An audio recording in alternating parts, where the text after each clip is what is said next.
কক্সবাজারে প্রতি 2 দিনে একজন নারী কিংবা শিশু ধর্ষণের শিকার হয়। কেউ কেউ হয় দলবদ্ধ ধর্ষণের শিকার। আর প্রতি মাসে খুন হয় 11 জন।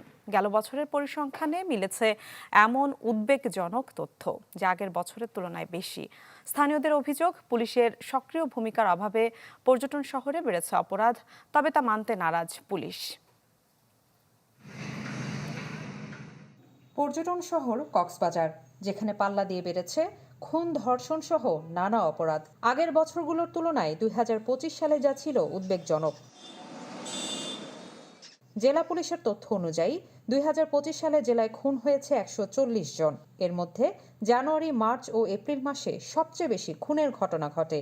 গেল বছর 72 জন নারী ধর্ষণের শিকার হয়েছে, আর দলবদ্ধ ধর্ষণের শিকার হয়েছে 4 জন। উদ্বেগের বিষয় হচ্ছে 101 জন শিশু ধর্ষণের শিকার হয়েছে গেল বছর। এর মধ্যে 6 জন দলবদ্ধ ধর্ষণের শিকার।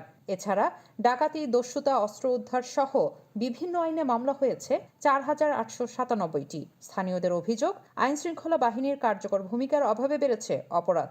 নতুন এবং ফিরে আসা গ্রাহকদের জন্য নগদে চলছে ক্যাশব্যাক সহ প্রতিদিন হাজারো উপহার জেতার সুযোগ। হবে আশা আর ফেরা, সারপ্রাইজ সেরা।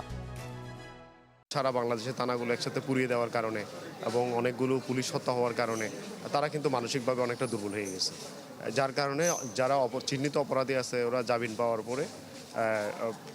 পরে ওনারা এই সুযোগটা কাজে লাগিয়েছে। পুলিশের একটা প্রতিশোধ পরায়ণতা কাজ করেছে, একটা মানসিক দুর্বলতার চাইতে ওদের ভিতরে একটা ইগুর দ্বন্দ্ব হয়ে গেছে, আবার আরেকটা গ্রুপ টাকা পয়সা কামানোর জন্য ব্যস্ত হয়ে গেছে। পুলিশ বাহিনীর যে মনোবল ভেঙে দেওয়া হয়েছে পুলিশকে হত্যার পরে, কিন্তু সেটি এখনো তাদের আস্থায় ফিরিয়ে আনা যায় না এবং পুলিশকে আমরা পুরোপুরিভাবে এখনো পর্যন্ত আমরা সক্রিয় করতে পারি নাই। এখনো পর্যন্ত অনেক পুলিশ কিন্তু অনেক আইনশৃঙ্খলা বাহিনী এখনো কিন্তু মবের মধ্যে রয়েছে, মবের আতঙ্কের মধ্যে রয়েছে। সেই থেকে তারা কিন্তু দায়সারাভাবে অনেকটা আইনশৃঙ্খলা নিয়ন্ত্রণ করছে।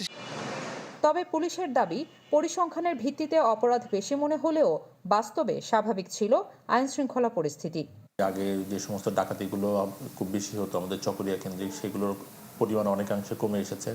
এখন ডোমেস্টিক ভায়োলেন্স হয়তো বেশি হচ্ছে। তো ডোমেস্টিক ভায়োলেন্সের ক্ষেত্রে আসলে পুলিশের পদক্ষেপের পাশাপাশি সামাজিক বিভিন্ন কার্যক্রম গ্রহণ করা জরুরি। তো সামগ্রিক এই বিচারে সংখ্যাটা একটু বড় মনে হলেও আমাদের যে বিশ্লেষণ, তাতে করে আমাদের মনে হয়েছে যে আমাদের এখানকার আইন শৃঙ্খলা পরিস্থিতি মোটামুটি ভালো ছিল। সামনে জাতীয় নির্বাচন, তার উপর চলছে পর্যটন মৌসুম।